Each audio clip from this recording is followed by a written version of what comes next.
बंदी छोड़ सतगुरु रामपाल जी परमेश्वर जी की जय हो।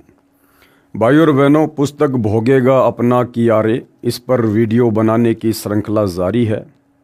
इसी श्रृंखला में आज हमारा ये 7वें नंबर का वीडियो है। और आप जी ने पिछले वीडियो में देखा कि किस प्रकार से 2006 का करोथा कांड हुआ। करोथा कांड में करोथा गांव के लोगों की, डिग्गल गांव के लोगों की, बागपुर गांव के लोगों की या अन्य लोगों की प्रत्यक्ष या अप्रत्यक्ष रूप में जैसी भी सतलोक आश्रम करोथा के ऊपर हमला करने की भूमिका रही, उसी हिसाब से आगे चलकर इस कर्म फल के नियम के तहत उन परिवारों का सर्वनाश हुआ, उनका सत्यानाश हुआ। किसी के बेटे ने फांसी खा ली, किसी की बेटी की अकाल मृत्यु हो गई, किसी की पत्नी की मृत्यु हो गई, तो किसी का पूरा परिवार ही एक्सीडेंट में सर्वनाश को प्राप्त हुआ। यानी हम इस पुस्तक के माध्यम से, जिसका नाम है भोगेगा अपना कियारे, यही समझाने का प्रयास किया गया है कि संत को या उसके भक्तों को यदि कोई नाजायज़ बेवजह दुखी करेगा, परेशान करेगा, उनके साथ में व्यर्थ में वाद विवाद करेगा, तो कर्म फल के तहत उसको दंड भोगना पड़ता है। ये परमात्मा का विधान है। उसके बाद जिन जिन भक्तों ने, वो चाहे डिग्गल गांव के थे, चाहे करोथा के, चाहे बागपुर के, चाहे झज्जर के, जिन्होंने सतगुरु रामपाल जी से सत उपदेश लेकर मर्यादाओं में रहकर विश्वास के साथ भक्ति की है, भक्ति पर लगे रहे, किसी के कहने से डगमग नहीं हुए, मन में दोष पैदा नहीं हुआ अपने गुरु या भक्ति के प्रति, उन आत्माओं के ऊपर परमात्मा ने आंच भी नहीं आने दी। तो भाइयों और बहनों, आगे हम इस पुस्तक भोगेगा अपना किया में पढ़ेंगे कि सतगुरु रामपाल जी अवतार हैं या फिर स्वयं ही ये परमात्मा है। देखो, वैसे गुरुदेव भगवान ने स्पष्ट कर रखा है कि अवतार उसे कहते हैं जो ऊपर के लोकों से माँ के गर्भ से जन्म लेकर यहाँ नीचे लीला करने के लिए आता है। जैसे विष्णु जी श्री राम रूप में आए, अयोध्या में जन्मे, कौशल्या के गर्भ से जन्म लिया। द्वापर में वही विष्णु श्री कृष्ण जी के रूप में देवकी के गर्भ से जन्म लेते हैं, अपनी लीला करते हैं, जैसा भी काल ने उनको एक स्टोरी लिख कर दी थी। लेकिन परमात्मा के विषय में गुरुदेव भगवान ने बताया कि परमात्मा का कोई अवतार नहीं होता है, ना परमात्मा किसी को सतलोक से अवतार रूप में धरती पर भेजते हैं, क्योंकि परमात्मा स्वयं समर्थ है। और कहते हैं समर्थ का काम उसी को साजे, और करे तो मूर्ख बाजे। तो भाइयों और बहनों, कबीर परमात्मा स्वयं ही अपना अवतार बनकर धरती पर प्रकट होते हैं और अपनी लीला करते हैं, तत्व ज्ञान का प्रचार प्रसार करते हैं, अपनी आत्माओं को सत भक्ति देकर उन्हें सतलोक जाने का राह दिखाते हैं। तो लेखक के शब्दों में, यानी सतलोक आश्रम से जुड़े भगत ने ये पुस्तक भोगेगा अपना कियारे लिखी है, तो उनके शब्दों में सतगुरु रामपाल जी स्वयं परमात्मा हैं या फिर परमात्मा के द्वारा भेजे गए कोई अवतार हैं। चलिए देखते हैं। परमात्मा का अवतार संत रामपाल जी महाराज सामान्य व्यक्ति नहीं हैं, ये विश्व कल्याण के लिए परमात्मा ने भेजे हैं। भाइयों और बहनों, लेखक कह रहा कि संत रामपाल जी सामान्य व्यक्ति नहीं है। अब सामान्य व्यक्ति कैसा होता है? भाई, दिखाई तो सब व्यक्ति एक जैसे दिखाई देते हैं, चाहे विशेष हो चाहे सामान्य हो। विशेष आदमियों के सिर पर कोई सींग तो होते नहीं हैं। सामान्य व्यक्ति जैसा होता है वैसा ही विशेष व्यक्ति होता है। लेकिन आध्यात्मिक तरीके से यदि हम विचार करें तो सामान्य व्यक्ति वो होता है जो माँ के गर्भ से जन्म लेकर बाहर दुनिया में आता है, जो जेर में लिपटकर, गंदगी में लिपटकर माँ के गर्भ से बाहर आता है। सामान्य व्यक्ति वो होता है जो माता पिता के सहयोग से, यानी शारीरिक मिलन करने से जिसकी उत्पत्ति हो, वो सामान्य व्यक्ति होता है। और विशेष यानी जो माँ के गर्भ से जन्म ना ले, जो प्रकट हो, जो स्वयंभू हो, वो विशेष होता है। और वो केवल सृष्टि में एक ही है, कबीर परमात्मा।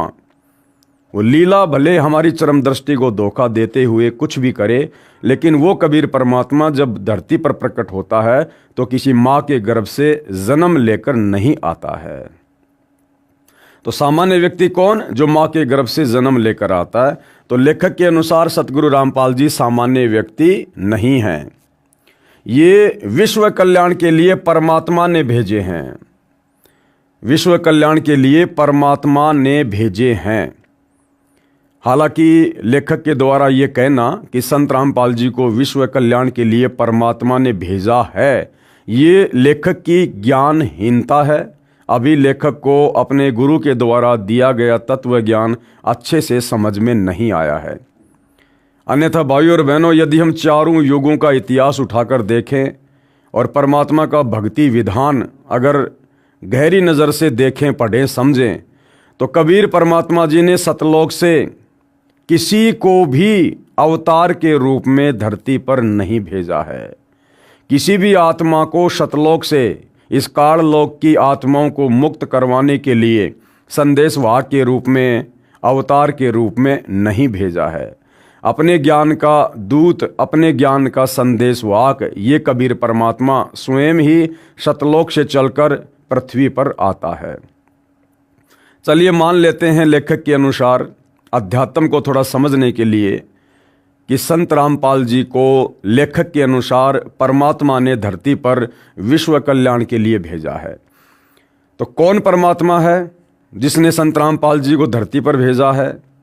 तो जाहिर सी बात है, लेखक के अनुसार वो कबीर परमात्मा है। तो कबीर परमात्मा कहाँ पर रहता है? सतलोक में रहता है।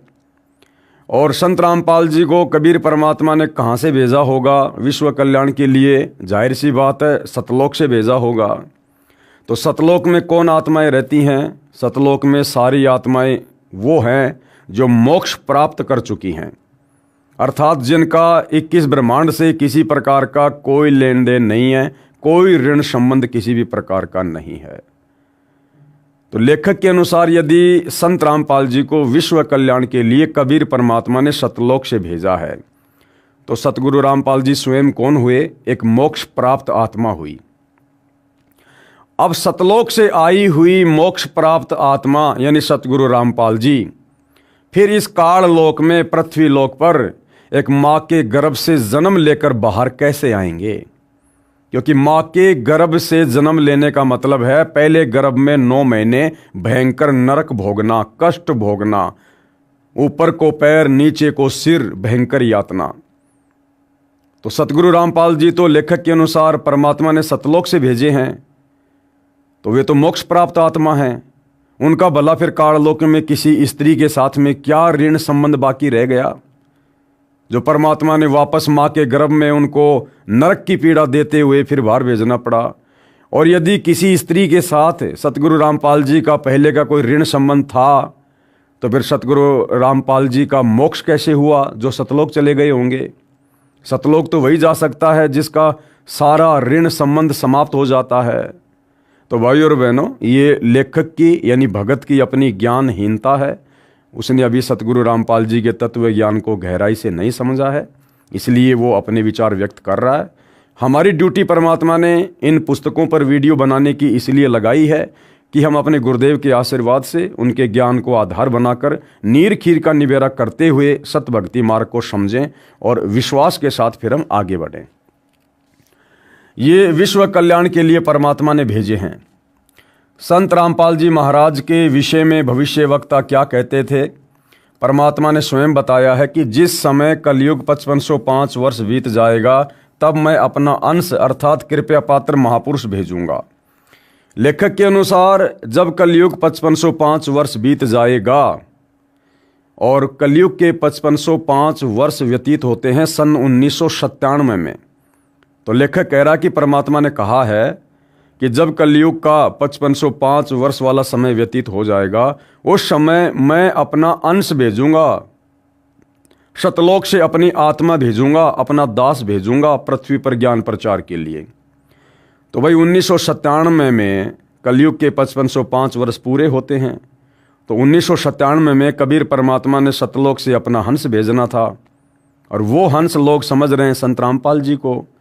तो सतगुरु रामपाल जी तो 1951 में ही आ गए थे। अरे कबीर परमात्मा ने तो 1997 में भेजने की बात की है, अर्थात 1997 में वो हंस आएगा, किसी माँ के गर्भ से जन्म लेगा, फिर वो धीरे धीरे बड़ा होगा, फिर कम से कम 25-30 वर्ष बाद जाके अपना कार्य शुरू करेगा। जबकि सतगुरु रामपाल जी तो 8 सितंबर 1951 से प्रकट होकर अपना कार्य कर रहे हैं। तो लेखक ये 5505 वर्ष वाली जो बात है इसको भी नहीं समझ पा रहा है। परमेश्वर कबीर जी की अपनी वाणी है कि जब आवे 5505 तब ये वचन मेरा होगा साचा, 5500 जब कलयुग बीत जाए, महापुरुष फरमान तब जग तारण को आए। तो 1997 के बाद में कबीर परमात्मा सतगुरु रामपाल जी ने देश और दुनिया के सामने ये हमारे धर्मशास्त्रों में, वेदों में, गीता में, पुराणों में, अन्य धर्मों के धर्म ग्रंथों में, बाइबल में, कुरान मजीद में, कुरान शरीफ में, तौरेत में, जबूर में, इंजिल में, गुरु ग्रंथ साहिब में जो सत्य ज्ञान सृष्टि रचना के विषय में, कबीर परमात्मा के विषय में, शतलोक के विषय में छुपा हुआ था, जिस ज्ञान का सार कोई भी धर्मगुरु इन शास्त्रों से निकालकर आज तक समाज को नहीं दे पाया, वो सतज्ञान उस कबीर परमात्मा सतगुरु रामपाल जी ने कलयुग के 5505 वर्ष पूरे होने के बाद समाज के सामने सोशल मीडिया के माध्यम से प्रस्तुत करने थे। इसलिए परमात्मा ने यहाँ पर इस प्रकार की वाणी कही है। अन्यथा भाई सतगुरु रामपाल जी तो 1951 में ही धरती पर आ चुके थे। कृपया पढ़िए तथा जाने संत रामपाल जी महाराज कौन है। अब कुछ भविष्य वक्ताओं की भविष्यवाणियां हैं उस महान संत के ऊपर, उस महान पुरुष के ऊपर जिनको सतगुरु रामपाल जी के नाम से जाना जाता है। अमेरिका की भविष्यवक्ता फ्लोरेंस की महत्वपूर्ण भविष्यवाणी। संत रामपाल जी महाराज, देखिए भाई और बहनों, लेखक सतगुरु रामपाल जी का भगत होने के बावजूद और बार बार उनके नाम के आगे दास शब्द का प्रयोग कर रहा है, जबकि एक भगत को ये शोभा नहीं देता है कि वो अपने गुरुजी के नाम के आगे दास शब्द का प्रयोग करे, क्योंकि परमात्मा अपने नाम के आगे दास शब्द जब ये सतगुरु रूप में धरती पर आते हैं केवल इसलिए लगाते हैं ताकि हम उनके लीलामय जीवन को देखकर, उनके दास भाव को देखकर, उनके अधीन भाव को देखकर हम भी अपने अंदर दास भाव पैदा करें, हम भी असल में एक भगत बने, ताकि हमारा गुरु हमारे से प्रसन्न हो। तो भगत को इतना ज्ञान हो जाना चाहिए कि परमात्मा किसी का दास नहीं होता है, परमात्मा तो सतलोक से चलकर यहाँ दास बनाने के लिए आता है। लेकिन फिर भी जैसा भी है, हम अपने गुरुदेव के नाम के आगे दास शब्द का प्रयोग नहीं कर सकते। संत रामपाल जी महाराज के विषय में की गई भविष्यवक्ता फ्लोरेंस की सटीक भविष्यवाणी। क्या कुछ कहा गया है। अमेरिका की विश्वविख्यात भविष्यवक्ता फ्लोरेंस ने अपनी भविष्यवाणियों में कई बार भारत का जिक्र किया है। The fall of sensational culture नाम की अपनी पुस्तक में उन्होंने लिखा है कि सन 2000 आते आते प्राकृतिक संतुलन भयावह रूप से बिगड़ेगा, लोगों में आक्रोश की प्रबल भावना होगी, दुराचार पराकाष्ठा पर होगा, पश्चिमी देशों के विलासितापूर्ण जीवन जीने वालों में निराशा, बेचैनी और अशांति होगी। पश्चिमी देश कौन से? अमेरिका, इंग्लैंड, ये जो विकसित देश अपने आप को कहते हैं। तो सन 2000 के बाद में उन देश में रहने वाले लोगों के अंदर भक्ति के अभाव से, आध्यात्मिकता के अभाव से उनमें निराशा छा जाएगी। अपने आप को वो अकेला सा महसूस करेंगे, लाचार सा महसूस करेंगे, उनका मन किसी चीज़ पर स्थिर नहीं रहेगा, एक अनजानी सी बेचैनी सी रहेगी बिना भक्ति के, बिना भगवान के, क्योंकि उनके पुण्य धीरे धीरे नष्ट होंगे और पाप कर्म धीरे धीरे बढ़ेंगे। तो पाप कर्मों के बढ़ने से फिर ऑटोमेटिक बेचैनी और परेशानियों का जीव ने सामना करना पड़ता है। अतृप्त अभिलाषाएं, अतृप्त अभिलाषाएं क्या होती है? यानी जो मर्जी भौतिक सुख सुविधा प्राप्त कर लो, लेकिन फिर भी मन की संतुष्टि ना होना, एक बेचैनी सी बने रहना, जोर पकड़ेगी, जिससे उनमें आपसी कटुता बढ़ेगी, चारों ओर हिंसा और बर्बरता का वातावरण होगा। ऐसा वातावरण होगा कि चारों ओर हाहाकार मच जाएगा। लेकिन भारत से उठने वाली एक नई विचारधारा, भारत से क्या विचारधारा उठेगी? आध्यात्मिक विचारधारा, सत्य भक्ति की विचारधारा। कौन उठाएगा? वह महापुरुष सतगुरु रामपाल जी। लेकिन भारत से उठने वाली एक नई विचारधारा इस घातक वातावरण को समाप्त कर देगी। वह विचारधारा वैज्ञानिक दृष्टिकोण से सामंजस्य और भाईचारे का महत्व समझाएगी। वह ये भी समझाएगी कि धर्म और विज्ञान में आपस में विरोध नहीं है, कि धर्म और विज्ञान में आपस में विरोध नहीं है। यानी ये जो विज्ञान है, जो वैज्ञानिक उपकरण हैं, वैज्ञानिकों को जो ये दिमाग देकर ये इंस्ट्रूमेंट बनवाए गए हैं, ये इंसान की खोज नहीं है, इंसान की उपलब्धि नहीं है। उस परमात्मा ने ही भक्ति में सहयोग के लिए, हमारे कार्यों को आसान करने के लिए ये इस प्रकार की थोड़ी बहुत विज्ञान हम इंसानों को दी है। और ये जो विज्ञान है ये भक्ति मार्ग में सहयोगी है, भक्ति मार्ग को समझने में सहयोगी है। जैसे आज हमारे पास में मोबाइल है, हम जब चाहें अपने भगत भाई बहनों से बात कर सकते हैं, परमात्मा की हम चर्चा कर लें। जब चाहे मोबाइल में, टीवी में, इंटरनेट से, यूट्यूब पर हम भगवान के सत्संग सुन सकते हैं। आज मालिक ने इसी विज्ञान के माध्यम से वैज्ञानिकों के द्वारा साधन बनवा दिए, गाड़ियाँ बनवा दी, एरोप्लेन बनवा दी। हम जो दूरी एक महीने में पूरी किया करते थे, आज हम इस विज्ञान के द्वारा बनाए गए साधनों के माध्यम से मात्र 2 घंटे में, 5 घंटे में पूरी कर सकते हैं। तो विज्ञान जो है धार्मिकता में सहयोगी है, यदि कोई उसका सही से उपयोग करना चाहे तो। आध्यात्मिकता की उच्चता और भौतिकता का खोखलापन सबके सामने उजागर करेगी। मध्यम वर्ग उस विचारधारा से बहुत अधिक प्रभावित होगा। मध्यम वर्ग कौन? आम इंसान, सामान्य कैटेगरी के व्यक्ति, जो बेचारे रोजी रोटी के लिए सारा दिन लड़ाई लड़ते रहते हैं। वो व्यक्ति भक्ति मार्ग से सबसे पहले जुड़ेंगे, क्योंकि जिनके पास में ज़्यादा पैसा है उनको तो भगवान की आवश्यकता नहीं।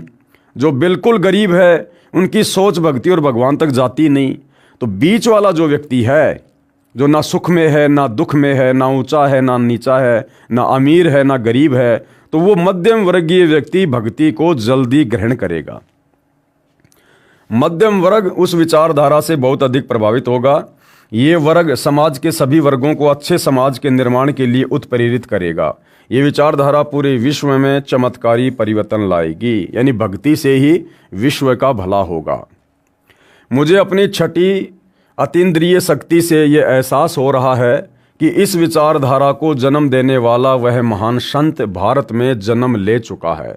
अब देखो भाइयों और बहनों, ये जितने भी भविष्य वक्ता होते हैं ये केवल अपने पूर्व जन्म की भक्ति के अनुसार जैसा भी इनको आभास होता है ये सामने पेश कर देते हैं। इन भविष्य वक्ताओं को ये नहीं पता होता है कि परमात्मा जन्म लेता है या प्रकट होता है। इनको इन बातों से कोई लेना देना नहीं होता है। इनकी सोच वैसी होती है जैसे एक आम व्यक्ति की होती है। तो अपनी सोच अनुसार उन्होंने लिख दिया कि वह महान संत भारत में जन्म ले चुका है। उस संत के ओजस्वी व्यक्तित्व का प्रभाव सबको चमत्कृत करेगा। संत का ओजस्वी व्यक्तित्व क्या होगा?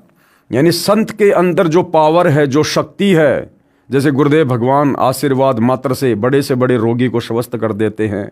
गुरुदेव भगवान के मुख कमल से निकले हुए मधुर वचन सुनते ही आत्मा गदगद हो जाती है, हमारे विचारों में तब्दीली आ जाती है, हमारे विकार समाप्त होने लगते हैं। इस प्रकार के ओजस्वी व्यक्तित्व का प्रभाव सबको चमत्कृत करेगा। उसकी विचारधारा अध्यात्म के कम होते जा रहे प्रभाव को फिर से नई स्फूर्ति देगी। चारों ओर आध्यात्मिक वातावरण होगा, यानी पूरा संसार भक्तिमय होगा।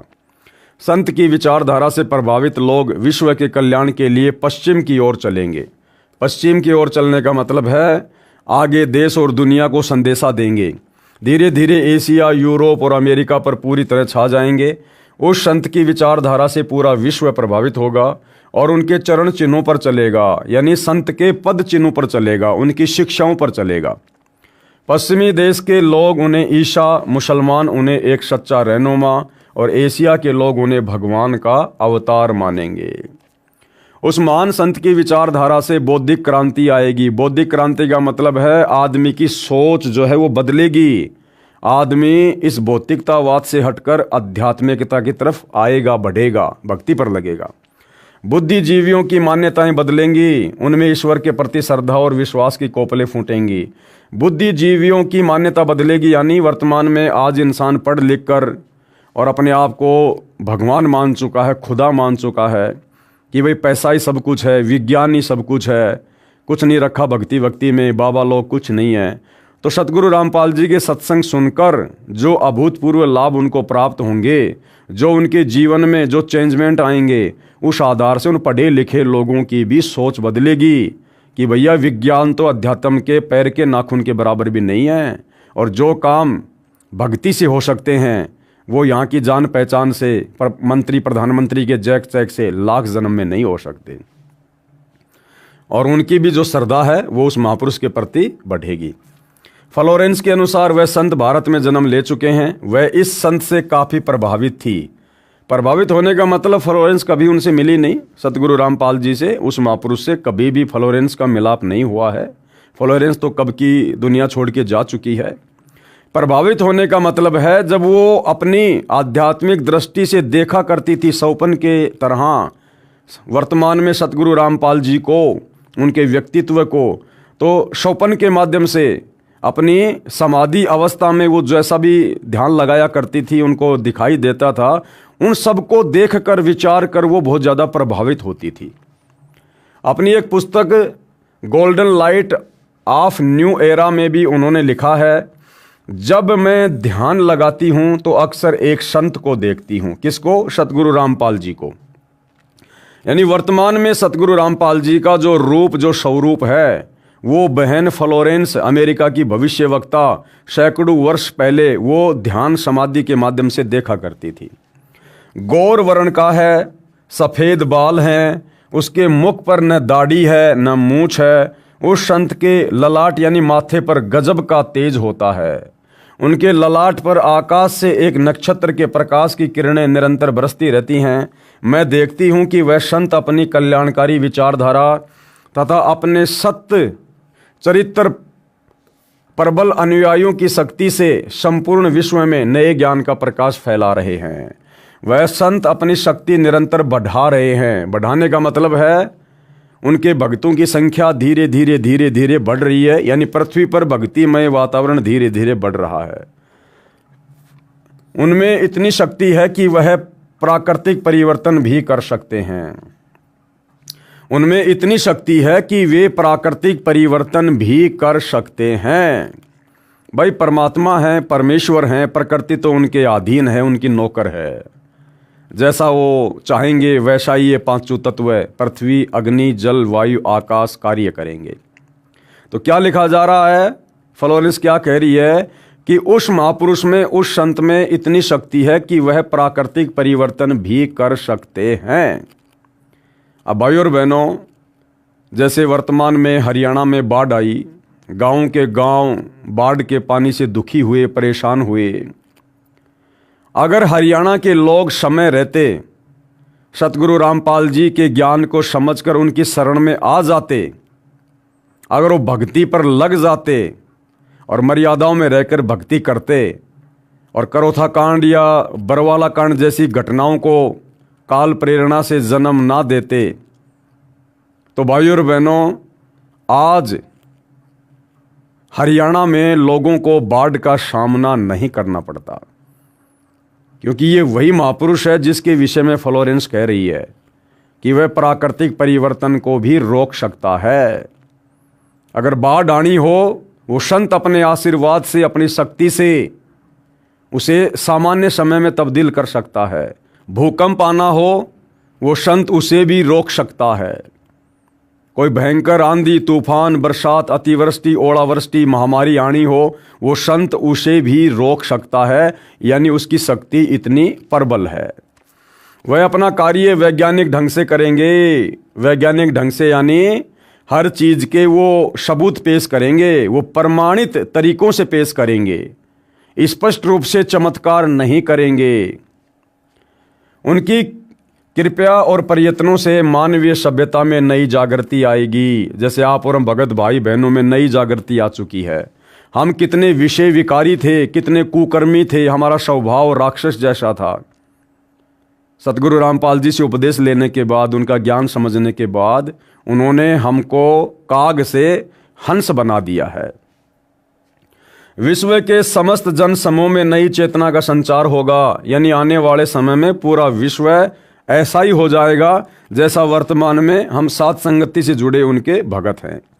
लोक शक्ति का एक नया रूप उभर कर सामने आएगा जो सत्ताधारियों की मनमानियों पर अंकुश लगा देगा। क्या कह रहा है लेखक कि लोक शक्ति का एक नया रूप उभर कर सामने आएगा, यानी संसार में अच्छे व्यक्तियों की, परमात्मा चाहने वाले व्यक्तियों की संख्या ज़्यादा बढ़ जाएगी, जिस कारण से वर्तमान में राजनीति में जिस प्रकार से राजनेता लोग भ्रष्टाचार कर रहे हैं, मिलावट कर रहे हैं, कालाबाजारी कर रहे हैं, रिश्वतखोरी बढ़ रही है, मनमानियाँ कर रहे हैं, तो जब भक्ति से जुड़े हुए लोगों का प्रभाव ज़्यादा होगा तो राजनेताओं की मनमानियों पर अंकुश लगेगा। यानी फिर हम लोग ऐसे व्यक्तियों को चुनकर आगे भेजेंगे नहीं जो व्यक्ति उस पद के योग्य ना हो। हम उन व्यक्तियों को चुनेंगे जो व्यक्ति भगवान से डरने वाला हो और उनका भगत हो, और जो नियम और मर्यादाओं में रहकर निष्पक्ष रूप से जो राज्य करे और जहाँ भी अन्याय हो उस अन्याय को वो सहन ना करे और हर एक के साथ में वो मित्र जैसा व्यवहार करे। तो ऐसा व्यक्ति तो भगत ही होगा, सतगुरु रामपाल जी का फॉलोवर ही होगा। तो सतगुरु रामपाल जी का भगत यदि आने वाले समय में धर्म नीति के तहत राजनीति करेगा तो उससे विश्व का कल्याण ही होगा। मनोचिकित्सक तथा सम्मोहन कला के विश्व प्रसिद्ध ज्ञाता डॉक्टर मोरे बर्स्टीन की फ्लोरेंस से अच्छी दोस्ती थी। एक बार फ्लोरेंस ने उनसे भी कहा था, डॉक्टर वह समय बड़ी तेजी से नज़दीक आ रहा है जब सत्ता लोलुप राजनेताओं की अपेक्षा, यानी वर्तमान में जो सत्ता की भूख लेकर भेड़िए की तरह जो केवल अपना स्वार्थ साधने में लगे हुए हैं राजनेता, उनकी अपेक्षा आप जैसे समाज सेवकों की बातें समाज अधिक ध्यान से सुनेगा। यानी भक्तों की बातें आने वाले समय में दुनिया में लोग सुनेंगे, भक्तों की बातों को लोग महत्व देंगे, और जो सत्ता से चिपके हुए राजनेता हैं, जो भक्ति से दूर हैं, लोग उन पर विश्वास नहीं किया करेंगे।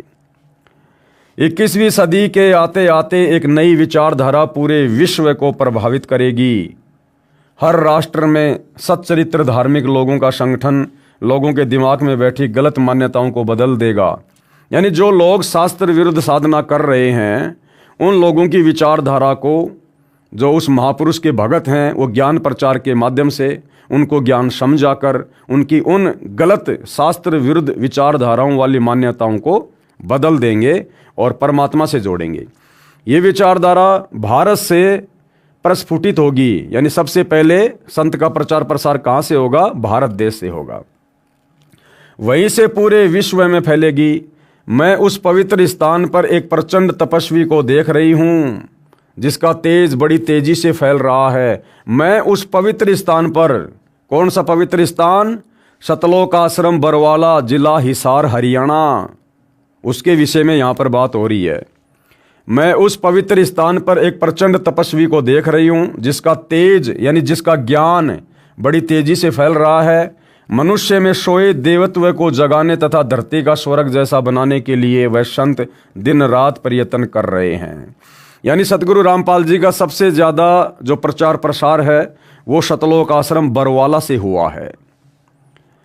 एक पत्रकार ने 1964 में फ्लोरेंस से पूछा था कि क्या वह दुनिया का भविष्य बता सकती है। फ्लोरेंस ने इसके जवाब में कहा था, 1970 की शुरुआत व्यापक उथल पुथल के साथ होगी। 1979-80 के बाद ऐसे ऐसे भूकंप आएंगे कि न्यू जर्सी का कुछ हिस्सा तथा यूरोप का और एशिया के कई देशों के स्थान भूकंप से विदीर्ण हो जाएंगे। और ऐसा ही हुआ भाई और बहनों। कुछ जलमग्न भी हो जाएंगे, यानी बहुत जगह बाढ़ भी आएगी।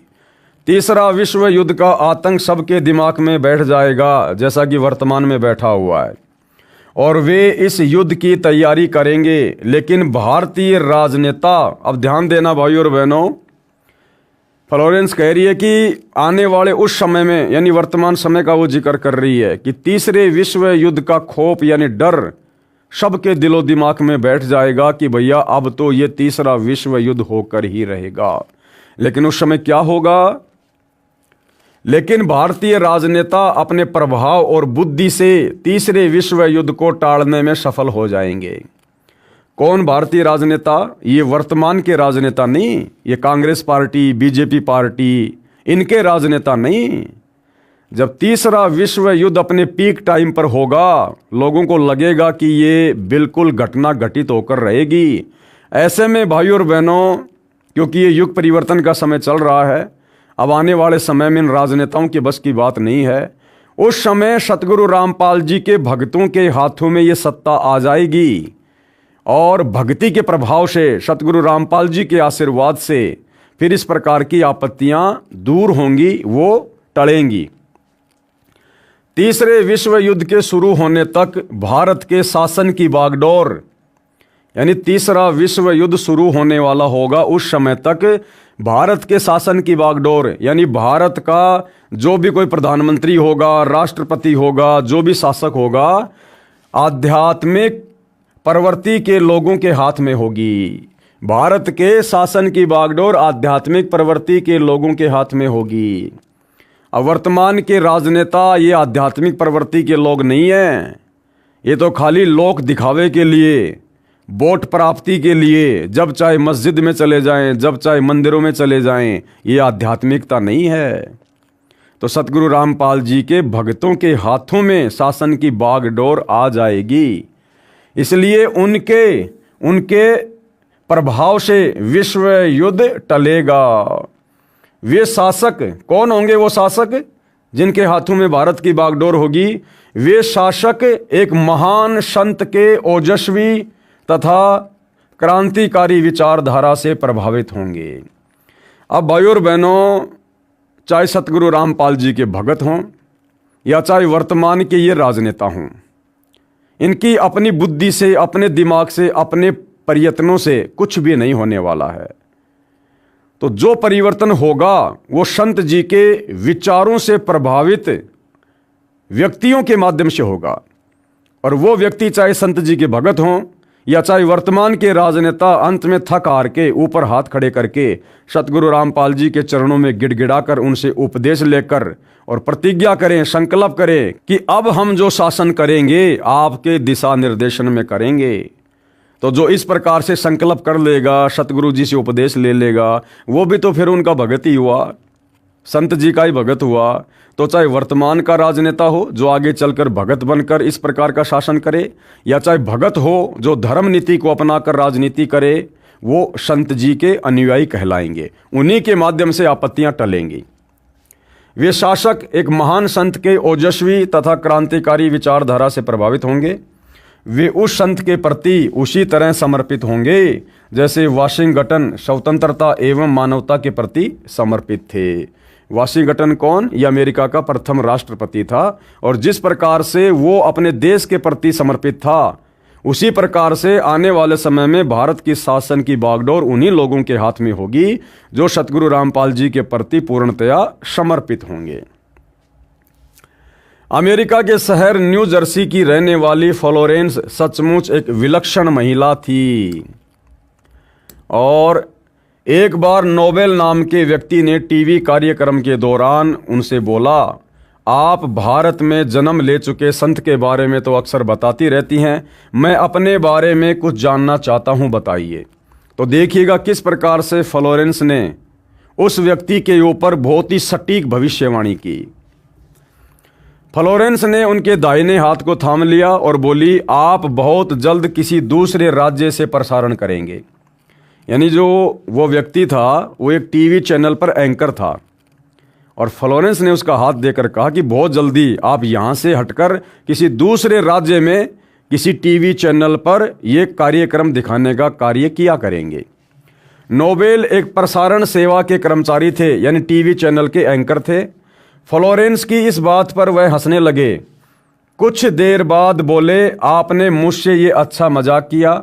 यदि हमारी कंपनी के अधिकारी इस कार्यक्रम को देख रहे होंगे तो मैं दूसरे राज्य में जाऊं या नहीं, फिलहाल अपनी कंपनी से तुरंत निकाल दिया जाऊंगा। कुछ ही मिनटों के बाद टीवी के कंट्रोल रूम का फोन घनघना उठा। फोन नोबेल के लिए था जो फ्लोरेंस का इंटरव्यू ले रहा था। उनकी कंपनी के एक जनरल मैनेजर उनसे बात करना चाहते थे। नोबेल ने जब फ़ोन उठाया तो उन्होंने कहा, हमने न्यूयॉर्क से प्रसारण करने का काम शुरू करने का निर्णय लिया है, वहाँ तुम्हें ही भेजा जाएगा। यानी जैसा उसको नोबेल ने बताया था वैसा ही अगले 2 मिनट में तुरंत घटित हो गया। यानी इतनी सटीक उसकी भविष्यवाणी थी। तो हमने ये विश्वास करना पड़ेगा कि सतगुरु रामपाल जी के बारे में, उस महापुरुष के बारे में फ्लोरेंस ने जो भविष्यवाणियाँ लिखी हैं वो भी बिल्कुल सटीक होंगी। वहाँ तुम्हें ही भेजा जाएगा। अभी ये बात गुप्त रखना, इसकी घोषणा कल की जाएगी। मैं टीवी पर फ्लोरेंस के साथ तुम्हारी बातचीत देख रहा था। फ्लोरेंस ने तुम्हारे विषय में जो बताया है वह पूरी तरह सच है। आश्चर्य है कि उन्हें ये बात कैसे मालूम हो गई।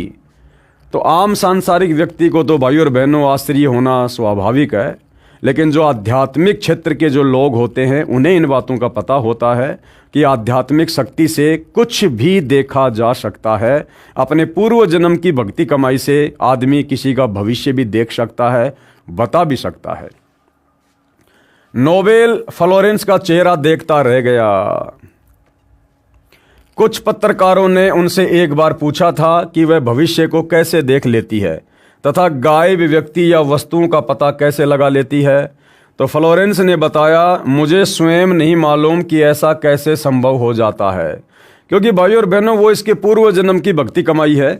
आप और हम भी इस प्रकार के बहुत बड़े बड़े भविष्यवक्ता अनेक जन्मों में रह चुके हैं।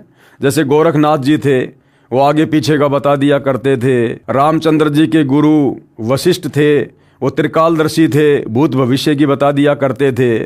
तो वो भी एक प्रकार से भविष्यवक्ता थे और ये नोबेल भी भविष्यवक्ता थी। मैं भविष्य के विषय में एक बहुत महत्वपूर्ण बात बता रही हूँ। 20वीं शताब्दी के अंत में यानी सन 2000 के बाद में भारतवर्ष से एक प्रकाश निकलेगा। कौन सा प्रकाश निकलेगा? सूरज का प्रकाश तो रोज ही निकलता है। अध्यात्म का प्रकाश, ज्ञान का गोला, सतगुरु रामपाल जी के माध्यम से आध्यात्मिक क्रांति। ये प्रकाश पूरी दुनिया को उन देवी शक्तियों के विषय में जानकारी देगा जो अब तक हम सभी के लिए रहस्यमय बनी हुई थी। कौन सी देवी शक्तियाँ? ये ब्रह्मा विष्णु महेश, जिनको हम परमात्मा मानकर, स्वयंभू मानकर, अजरो अमर मानकर पूज रहे थे। इनके अलावा हमें आगे का ज्ञान ही नहीं था। तो ये हमारे लिए रहस्य बना हुआ था एक। अब सतगुरु रामपाल जी ने सृष्टि रचना सुनाकर इस रहस्य का पर्दा फाश किया है। ये प्रकाश पूरी दुनिया को उन दैवीय शक्तियों के विषय में जानकारी देगा जो अब तक सभी के लिए रहस्यमय बनी हुई थी। और सबसे बड़ी दैवीय शक्ति जो रहस्यमय बनी हुई थी वो क्या? स्वयं कबीर परमात्मा, उनका सतलोक, उनका सचखंड, जिसके विषय में यहाँ किसी को बूंद का भी नहीं पता था कि सृष्टि रचना क्या है, सचखंड क्या है, सतलोक क्या है, मुक्ति का मार्ग क्या है, सार शब्द क्या है, सार नाम क्या है। तो इन सारी बातों की जानकारी अब हमें प्राप्त हुई है।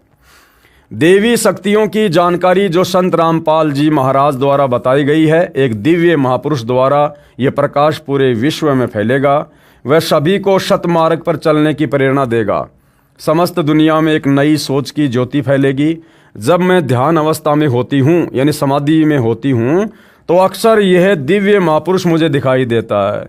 सतगुरु रामपाल जी उस बहन को सतलोक आश्रम बरवाला में और करोथा में बैठे हुए दिखाई दिया करते थे। जब वो बहन ध्यान लगाया करती थी तब वो भविष्यवाणी किया करती थी भारत के महान संत के बारे में। फ्लोरेंस ने बार बार इस संत या दिव्य महापुरुष का जिक्र किया है। साथ ही यह भी बताया है कि उत्तरी भारत के एक पवित्र स्थान पर वह मौजूद है। उत्तरी भारत यानी जो हरियाणा है वो भारत के उत्तर दिशा में है। तो उत्तरी भारत के एक पवित्र स्थान पर यानी सतलोक आश्रम बरवाला में बैठा हुआ वह महापुरुष संत रामपाल जी उस फ्लोरेंस को ध्यान अवस्था में दिखाई दिया करते थे। सज्जनों, उपरोक्त भविष्यवाणी तथा वर्तमान वाणी है जो परम संत रामपाल जी महाराज पर खरी उतरती है तथा इसी का समर्थन अन्य भविष्यवाणियाँ भी करती हैं जो आगे लिखी हैं। आगे कौन कौन सी भविष्यवाणियाँ हैं जो बहुत समय पहले, सैकड़ों वर्ष पहले कही जा चुकी हैं और वर्तमान में वो भविष्यवाणियाँ किस महापुरुष पर खरी खरी उतर रही हैं। भाई बाले वाली जन्म साखी में प्रमाण। भाई बाले वाली जन्म साखी क्या है? ये भाई बाला और मर्दाना ये आदरणीय नानक जी के दो शिष्य थे और ज़्यादातर ये नानक जी के साथ में रहे थे। नानक जी के सतलोक जाने के बाद में नानक जी ने अपने मार्ग की बागडोर अपने शिष्य अंगद देव जी के हाथों में सौंप दी। यानी नानक जी के बाद उनका उत्तराधिकारी गुरु अंगद देव था।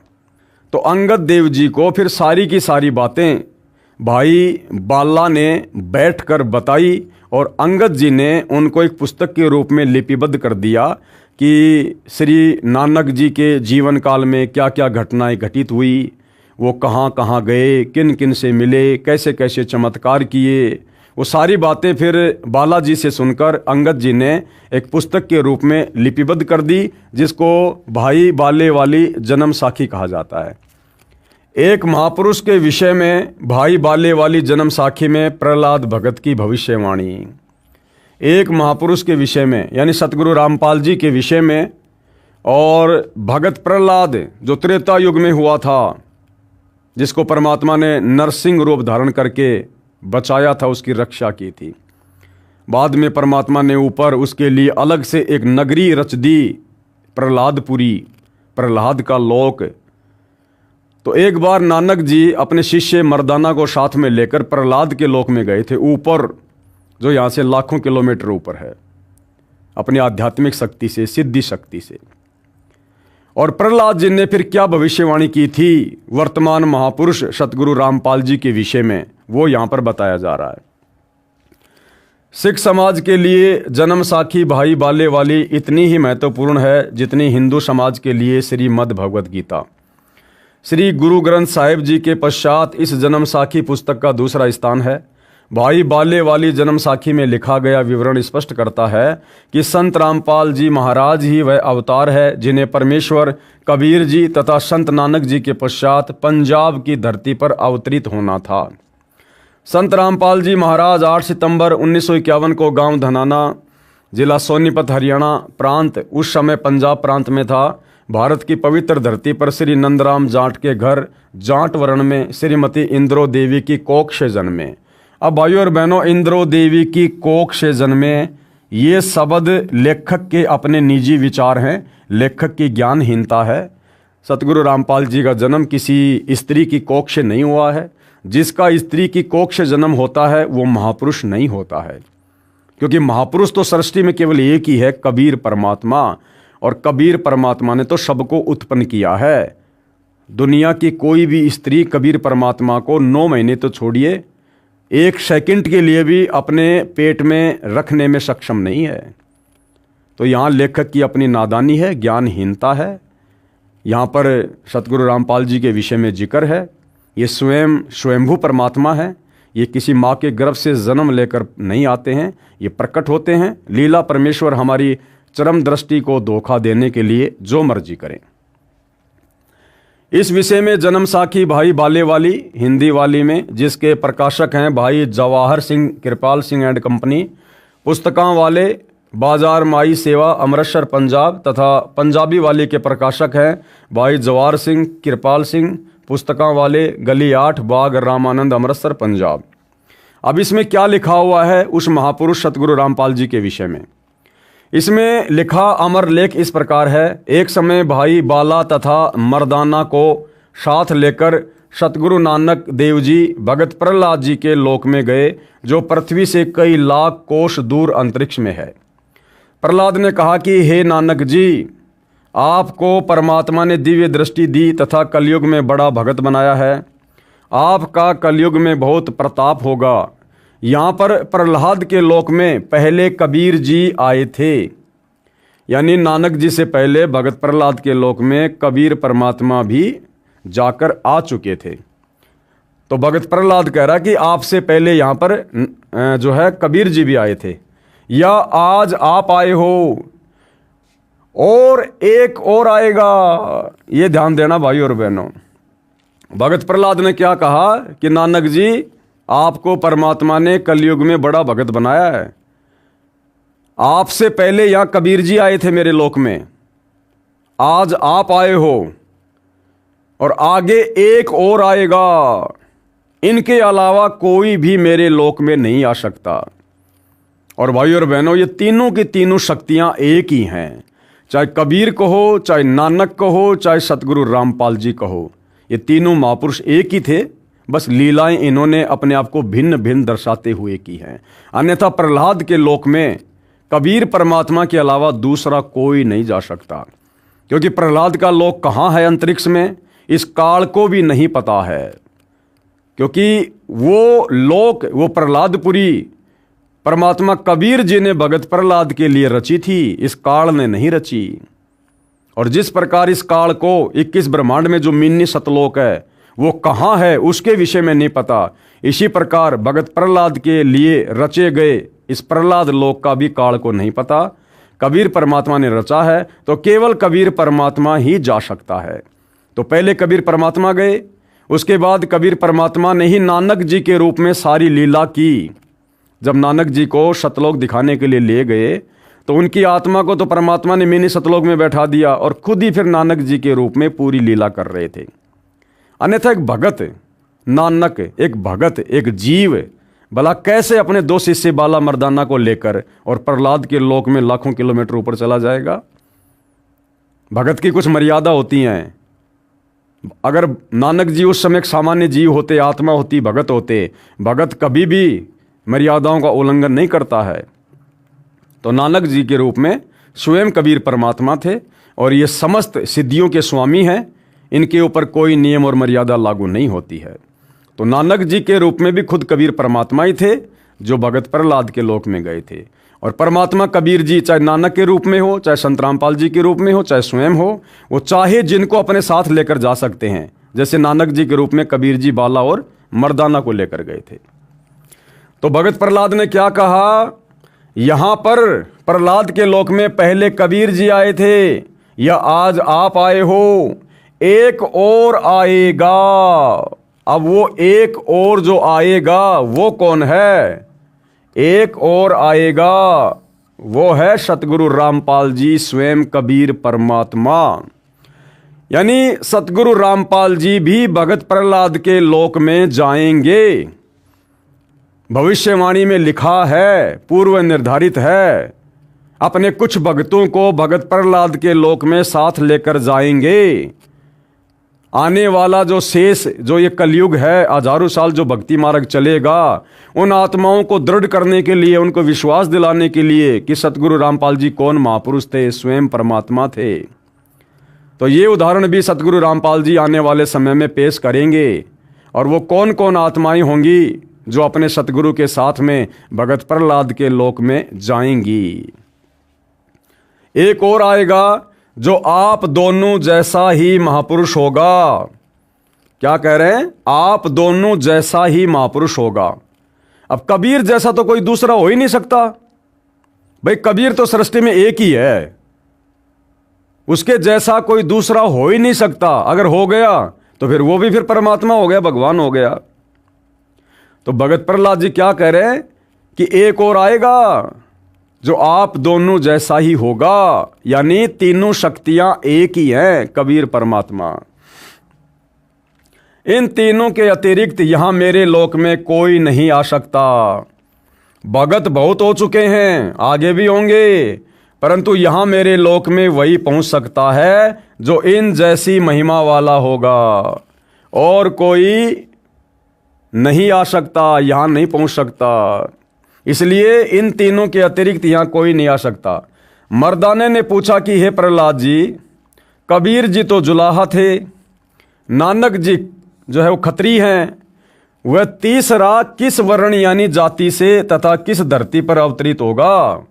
जो तीसरा महापुरुष आप कह रहे हो ना कि वो आएगा, तो वो किस जाति में होगा और किस धरती पर वो अवतरित होगा, वो प्रकट होगा? प्रहलाद भगत ने कहा, भाई सुन, नानक जी के सचखंड जाने के सैकड़ों वर्ष पश्चात पंजाब की धरती पर जाट वर्ण में जन्म लेगा।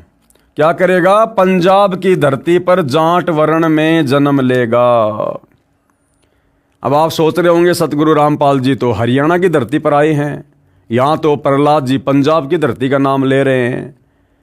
जिस समय सतगुरु रामपाल जी 8 सितंबर 1951 को गांव धनाना, जिला सोनीपत, हरियाणा की पावन धरती पर प्रकट हुए थे, आए थे, उस समय भाई और बहनों वो पंजाब की धरती ही कहलाती थी। उस समय तक हरियाणा प्रांत नहीं बना था, हरियाणा का जन्म नहीं हुआ था। उस समय वो धनाना गांव वो पंजाब की धरती का क्षेत्र था। आगे चलकर 1962 या 1965 में ये हरियाणा राज्य अलग बना है। तो सतगुरु रामपाल जी पंजाब की धरती पर 8 सितंबर 1951 को प्रकट हुए थे। पंजाब की धरती पर जाट वर्ण में जन्म लेगा और उनका प्रचार प्रसार क्षेत्र क्या होगा, तथा उसका प्रचार क्षेत्र शहर बरवाला होगा। धनाना धाम का नाम नहीं लिखा है। दास ने आपको बताया ना, सतगुरु रामपाल जी का मुख्य जो प्रचार प्रसार हुआ है, जो आगे होगा, वो सतलोक आश्रम बरवाड़ा से होगा, क्योंकि बरवाड़ा भविष्यवाणियों में पहले से अंकित है। अन्यथा वो जहां प्रकट हुए धनाना, तो वहीं का फ्लोरेंस ने क्यों नहीं बताया? तो फ्लोरेंस क्या कह रही थी कि जब मैं ध्यान अवस्था में होती हूं तो वो जिस स्थान पर बैठा है, मैं उस स्थान पर उसको बैठे हुए देख रही हूं, जहां से उसका प्रचार प्रसार फैल रहा है। तो फ्लोरेंस भी अपनी ध्यान अवस्था में सतलोक आश्रम बरवाड़ा को देखा करती थी। और भाई बाले वाली जन्म साखी में भी, और भगत उस प्रहलाद ने, जो पृथ्वी से लाखों किलोमीटर दूर ऊपर अंतरिक्ष में है उसका लोक, उस भगत प्रहलाद ने भी क्या कहा कि उसका प्रचार प्रसार क्षेत्र क्या होगा? बरवाला। हालांकि जन्म साखी में ये बटाला लिखा हुआ है, लेकिन बटाला नाम का जो भी शहर है उसमें कोई भी आज तक जाट जाति में कोई संत नहीं हुआ। तो ये लिखते समय जो ये लेखक थे, ये इनकी तरफ से ये मिसप्रिंट हुआ है। ये बाद में सतगुरु रामपाल जी ने बताया कि वो बटाला नहीं बरवाला है, बरवाला। एक बार सतगुरु रामपाल जी के मुख से थोड़ा सा सुन लीजिए कि नानक साहिब जी के साथ मर्दाना जी एक बार प्रहलाद जी के लोक में चले गए। ये देखिएगा, ये वही प्राण संगली है गुरु नानक देव जी की। ये जन्म साखी है भाई बाला वाली, ये आपको पहले भी दिखाई थी। अब इसके आपको दिखाते हैं 272 पृष्ठ पे।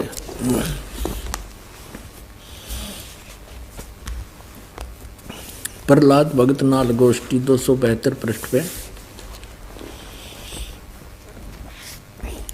तो प्रहलाद भगत की हा जब नानक साहिब जी मर्दाना और बाला वहां पहुंचे प्रहलाद भगत के लोक में, ता प्रहलाद भगत की हा नानक तपाजी तैनू कलयुग विच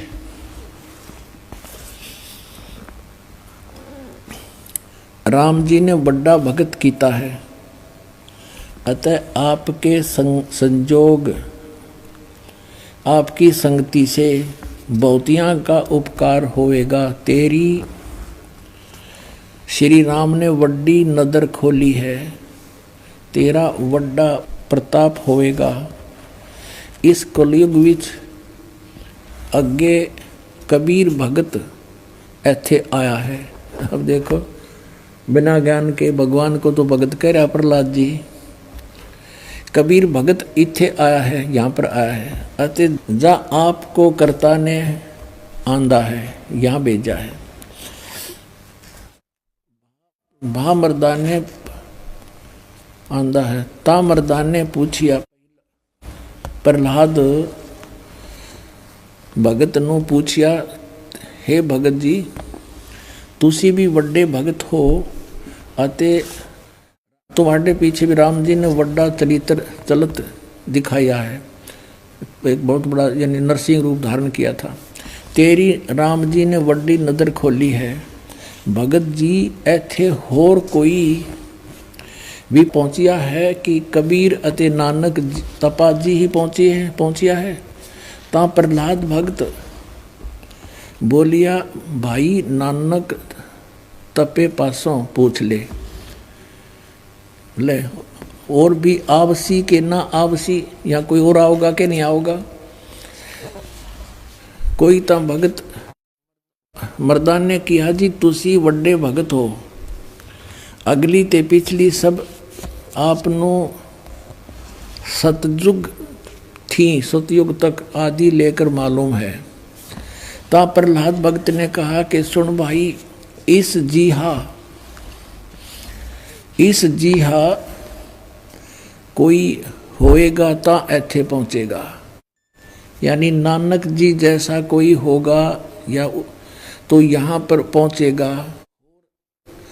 होरस दा ऐथे पहुंचण दा काम नहीं, होर आगे वड्डे वड्डे भगत होए हन अते होणगे, पर पहुंचिया कोई नहीं।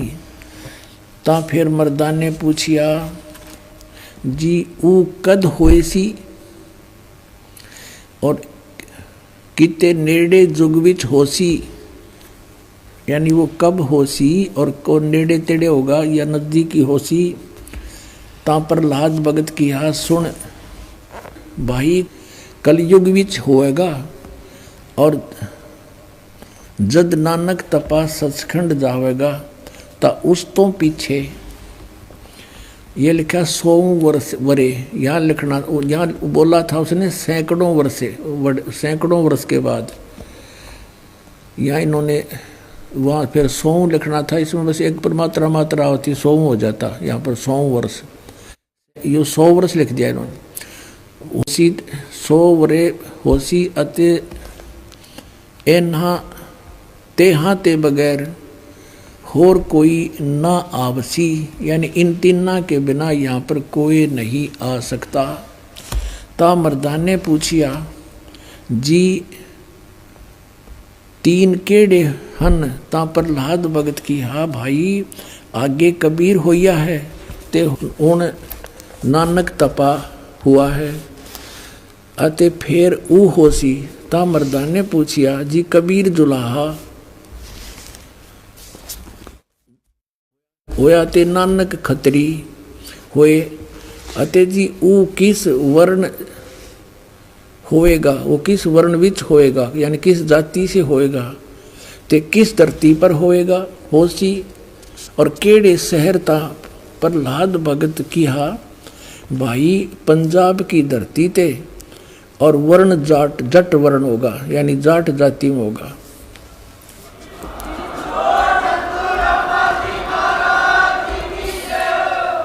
और शहर बटाले, यो बरवाले का बटाला लिख दिया ना, यो था बरवाले में उसी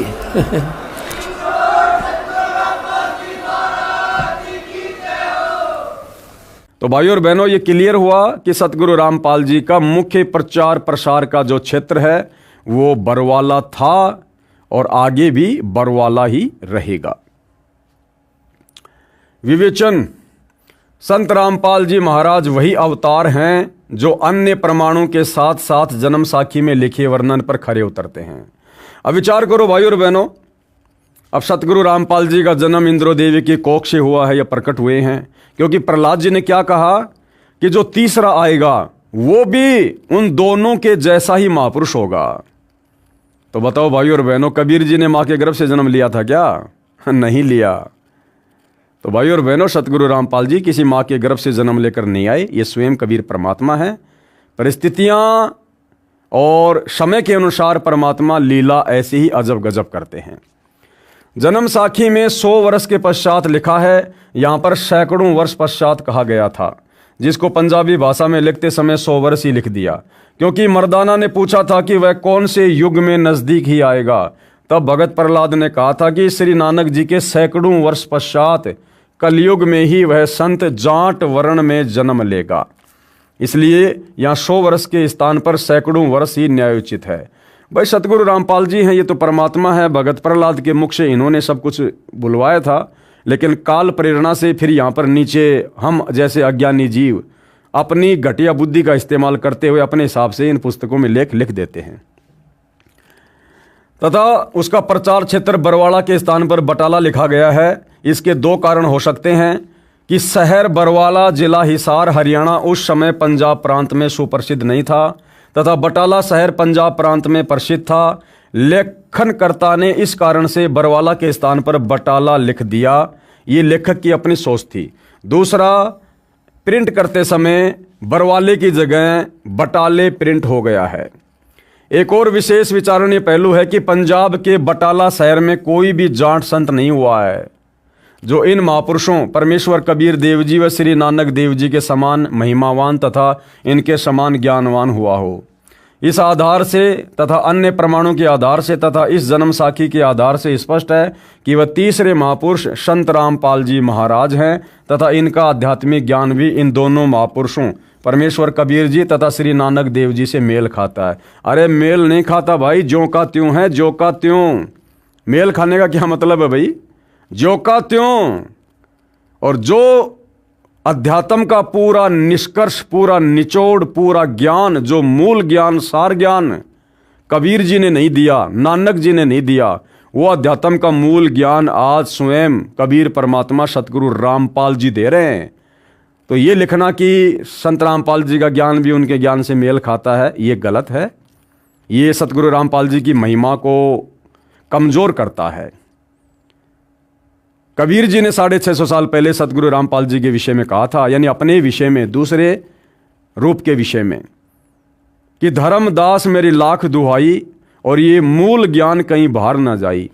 मूल ज्ञान जब तक छुपाई, जब तक बिचली पीढ़ी वो हंस ना आई। जब तक ये बिचली पीढ़ी वर्तमान समय नहीं आना था, तब तक ये मूल ज्ञान छुपा के रखना था। तो धर्मदास ने कहा कि भगवान उस ज्ञान को फिर कौन खोलेगा? तो कबीर जी ने कहा था कि भैया आगे चलकर 12वें पंथ में हम खुद ही आएंगे। 12वें पंथ हम ही चल आवें, सब पंथों को मिटाकर एक पंथ चलावें।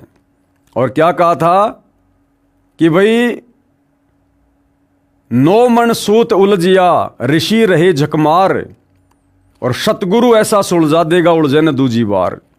तो 650 साल पहले कबीर जी ने भी जानबूझकर इस आध्यात्मिक ज्ञान को नहीं सुलझाया था, क्योंकि वो भक्ति का समय नहीं था। ये तो वर्तमान में उन्होंने पुण्य सतगुरु के रूप में आकर सुलझाना था, जो आज सतगुरु रामपाल जी ने सुलझा दिया है। अब इस कलयुग में नहीं उलझेगा, चाहे कोई भक्ति करियो या ना करियो। आप देखेंगे दोनों फोटोकॉपी, जो जन्म साखी भाई बाले वाली, जो कि एक पंजाबी भाषा में है, तथा दूसरी हिंदी में है, जो कि पंजाबी भाषा से ही अनुवादित है। इसमें कुछ प्रकरण ठीक नहीं लिखा है। जैसे पंजाबी भाषा में लिखा है कि जो इस जीहा कोई होवेगा ता एथे पहुँचेगा, होर दा एथे पहुँचण दा कम नहीं। परंतु हिंदी वाली जन्म साखी में यह विवरण नहीं है, जो बहुत महत्वपूर्ण है। इससे सिद्ध है कि लिखते समय कुछ प्रकरण बदल जाता है, फिर भी ढेर सारे प्रमाण जो इस पुस्तक में अन्य महापुरुषों के द्वारा संत रामपाल जी के विषय में कहे हैं, वे भी इसी को प्रमाणित करते हैं। अब इसमें विशेष बात क्या है? गुरुदेव क्या कह रहे हैं? विशेष, यदि कोई ये कहे कि जन्म साखी में लिखी व्याख्या संत गरीबदास जी गांव छुडानी वाले के लिए है, क्योंकि वे भी जाट जाति से थे तथा छुडानी गांव भी पहले पंजाब प्रांत के अंतर्गत आता था, ये भी उचित नहीं लगती। क्यों? क्योंकि संत गरीबदास जी ने अपनी अमृतवाणी असुर निकंदन रमेणी में कहा है कि सतगुरु दिल्ली मंडल आईसी, सूती धरनी सुम जगाईसी। गरीबदास जी ने तो अपने आगे आने वाले महापुरुष के विषय में लिख दिया कि भैया मेरे से उपदेश लेकर भी मोक्ष नहीं है, 12वें पंथ में भी मोक्ष नहीं है। मेरा सतगुरु जिंदा कबीर वो आगे चलकर दिल्ली मंडल में आएगा 8 सितंबर 1951 को। भावार्थ है कि संत गरीबदास जी के सतगुरु पूज्य कबीर साहिब जी थे। पुराना रोहतक जिला सोनीपत, रोहतक तथा झज्जर को मिलाकर एक ही जिला रोहतक था, दिल्ली मंडल में लगता था। यह किसी राजा के अधीन नहीं था, अंग्रेजों के शासनकाल में दिल्ली के अधीन था। संत गरीबदास जी ने स्पष्ट किया है कि सतगुरु यानी परमेश्वर कबीर जी दिल्ली मंडल में आएंगे। देखो भाई और बहनों, आप और हमारे विश्वास के लिए गरीबदास जी ने क्या कहा कि मेरे जो सतगुरु हैं, जो जिंदा बाबा कबीर जी मुझे मिले थे, वो आगे चलकर कहाँ आएंगे? सतगुरु दिल्ली मंडल आईसी। संत गरीबदास जी ने स्पष्ट किया है कि सतगुरु यानी परमेश्वर कबीर जी दिल्ली मंडल में आएंगे। तो आज दिल्ली मंडल में 8 सितंबर 1951 को कौन आए? सतगुरु रामपाल जी। तो यहां सतगुरु रामपाल जी कौन हुए? कबीर परमेश्वर जी। और भक्तिहीन प्राणियों को जगाएंगे, सत भक्ति करवाएंगे। तो आज भाई और बहनों, सत भक्ति कौन करवा रहा है? गरीबदास जी का सतगुरु कबीर परमेश्वर, यानी हमारे गुरु सतगुरु रामपाल जी। ध्यान रहे, कबीर सागर में काल के दूतों ने मिलावट करके सत्य को न जानकर अपनी अटकलबाजी से असत्य प्रमाणित किए हैं। उनका नाश करने के लिए परमेश्वर कबीर जी ने अपने अंश अवतार संत गरीबदास जी द्वारा यथार्थ ज्ञान प्रचार करवाया है, जो संत गरीबदास जी की अमृतवाणी रूप में है। इसी बात की पुष्टि कबीर सागर के संपादक कबीर पंथी श्री युगलानंद बिहारी जी की उस टिप्पणी से होती है जो उन्होंने अनुराग सागर तथा ज्ञान सागर की भूमिका में की है। कहा है कि कबीर पंथियों ने ही कबीर पंथ के ग्रंथों का नाश कर रखा है, अपने अपने मते अनुसार फेर बदल करके अपने मत को जोड़ा है। मेरे पास अनुराग सागर तथा ज्ञान सागर की कई प्रतिक्रियां रखी हैं, जिनमें से एक दूसरे से मेल नहीं खा रही है। कहने का मतलब है कि कबीर सागर में पिछले 500-600 वर्षों के अंतराल के दौरान काल प्रेरणा से कबीर पंथियों ने बहुत सारी मिलावट वाणियों में कर दी है, जिसको पूर्णतया शुद्ध करवाने के लिए एक नया संवेद सदग्रंथ साहिब लिखवाने के लिए कबीर परमात्मा जी ने गरीबदास जी को निमित्त बनाया। यानी गरीबदास जी के रूप में खुद ही कबीर परमात्मा थे, अपना डबल रोल कर रहे थे। तो गरीबदास जी का जो सूक्ष्म वेद है, सदग्रंथ साहिब है, जिसमें 24,000 वाणियां हैं, वो कंप्लीट 5वां वेद सूक्ष्म वेद है। संत रामपाल जी महाराज का जन्म श्री नंदराम जाट के घर 8 सितंबर 1951 को गांव धनाना, जिला सोनीपत, उस समय जिला रोहतक में हुआ था, जो वर्तमान हरियाणा तथा पंजाब प्रांत मिलकर उस समय एक ही पंजाब प्रांत था। परमेश्वर कबीर जी ने भी कहा था कि जिस समय कलयुग 5500 वर्ष बीत चुका होगा, मैं गरीबदास वाले 12वें पंथ में आगे आऊंगा। देखो, लेखक खुद लिख रहा है भाई और बहनों, लेखक खुद लिख रहा है कि कबीर जी ने क्या कहा था। कबीर परमेश्वर जी ने कहा था कि जिस समय कलयुग 5500 वर्ष बीत चुका होगा, मैं गरीबदास वाले 12वें पंथ में आगे स्वयं आऊंगा। अब बताओ, गरीबदास जी के 12वें पंथ में कबीर जी कहाँ आए भाई?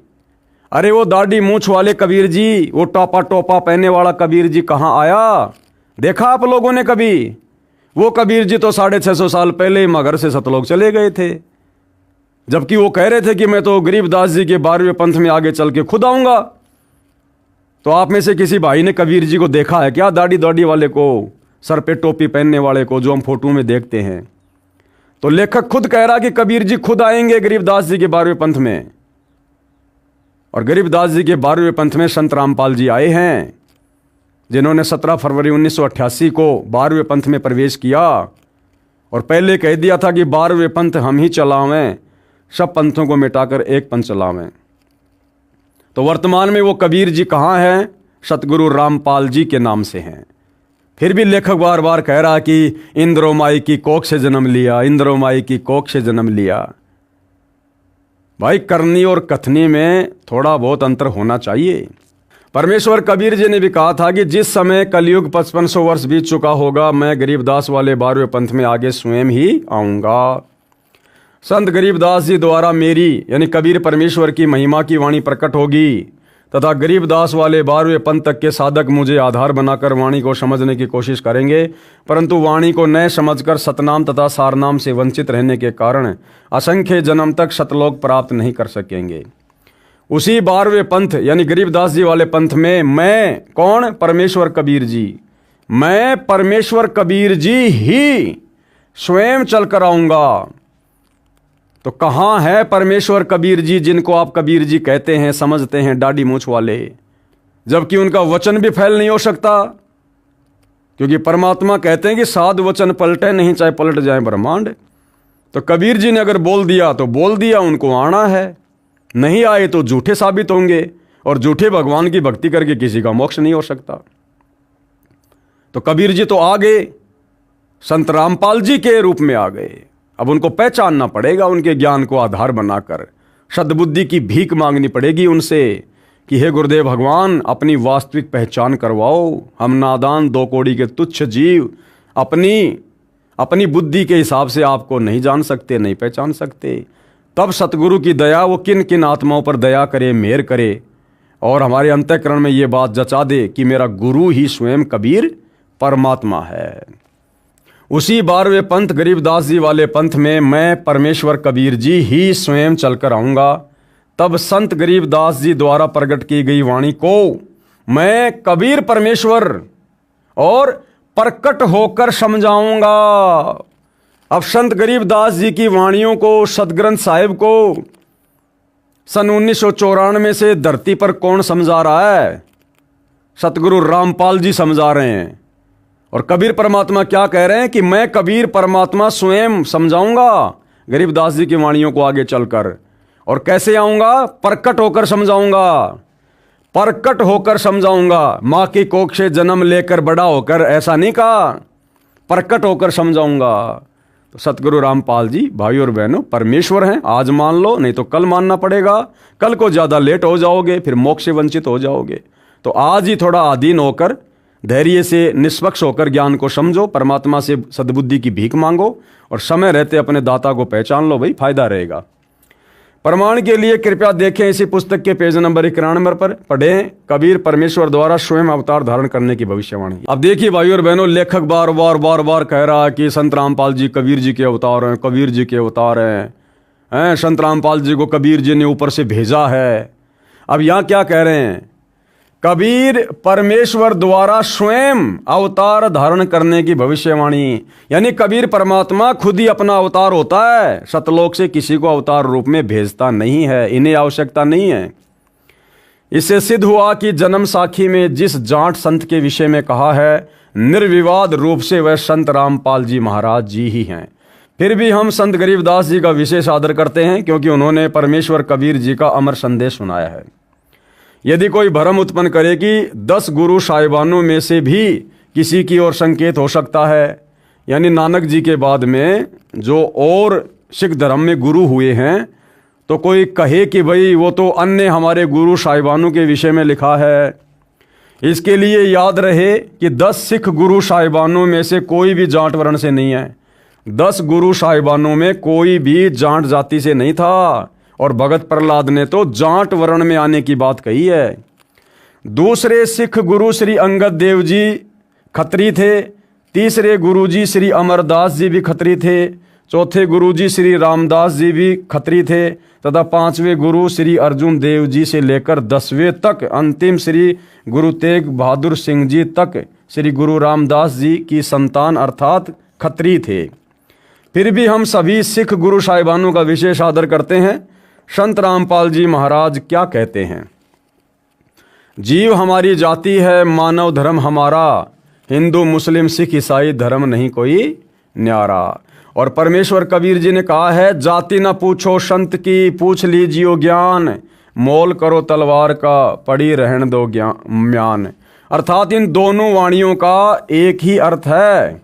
ये दोनों वाणियाँ एक ही महापुरुष के विचारों की ओर संकेत कर रही हैं, अर्थात सतगुरु रामपाल जी स्वयं ही कबीर परमात्मा हैं।